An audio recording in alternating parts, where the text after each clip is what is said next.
সারিয়া বৈষ্ণব সেবা নিস্তার পাইয়াছে কেবা।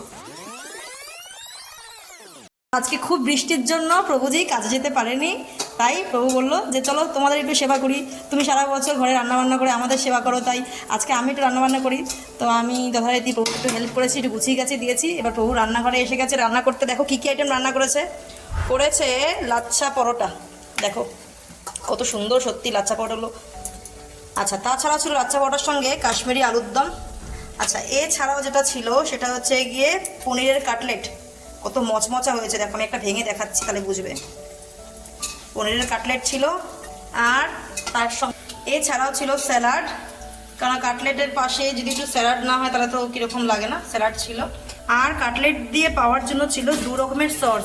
এই সসটা কিন্তু অনিয়ন গার্লিক ফ্রি, মানে টমেটোর সস এবং চিলি সস 2 রকমের সস আছে। প্রভু দিচ্ছে একটা কাটলেট কড়াইতে ছাড়ছে, আমরা দেখি।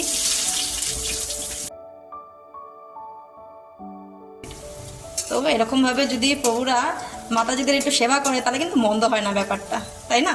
কারণ মাতাজিরা সারা বছর সেবা করে প্রভুদের নিজের হাজব্যান্ডকে, তো হাজব্যান্ড যদি এক দিন ছুটি পায়, সুযোগ পায়, তাহলে যদি ওয়াইফের সেবা করে আলটিমেটলি সেটা কিন্তু খারাপ দেখায় না, কারণ সব কিছুর কেন্দ্র কিন্তু ভক্তদের ঘরে ভগবানই হয়। হরে কৃষ্ণ।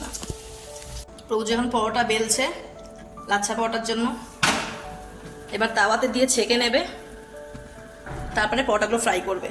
সেমই বানিয়েছে। শাস্ত্রে বর্ণিত আছে যে যেই স্বামী স্ত্রী ভগবানকে কেন্দ্র করে সংসার করে তারাই আদর্শ গৃহস্থ, আর যারা নিজের ইন্দ্রিয় তৃপ্তির জন্য শুধুমাত্র বিয়ে করে বা সংসার করে তারা কিন্তু গৃহমেধী। তো আমাদের প্রত্যেকটা স্বামী স্ত্রী কিন্তু উচিত ভগবানকে কেন্দ্র করে আদর্শ গৃহস্থ আশ্রম যাপন করতে। হরে কৃষ্ণ। তো এখন প্রসাদ পেতে বসে গেছি। প্রভু এত সুন্দর করে বানিয়েছে ভগবানের জন্য। একটু আলুর দম দিয়ে লাচ্ছা পরোটা ট্রাই করে দেখি, অসাধারণ। এবার একটু কাটলেটও ট্রাই করে দেখি সস দিয়ে। এটা কিন্তু onion garlic free sauce.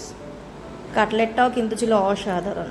সেমইও try করে দেখি, এটাও কিন্তু ছিল অসাধারণ। তো সব মিলিয়ে আজকেকার মেনু। প্রভু যদি মাঝে মাঝে এরকম ছুটি করে আমাদের একটু প্রসাদ পাওয়ানোর ব্যবস্থা করে দেয় তাহলে কিন্তু ব্যাপারটা জমে পুরো ক্ষীর হয়ে যায়। হরে কৃষ্ণ। মহাপ্রসাদে গোবিন্দে প্রসাদ পাওয়া আনন্দে।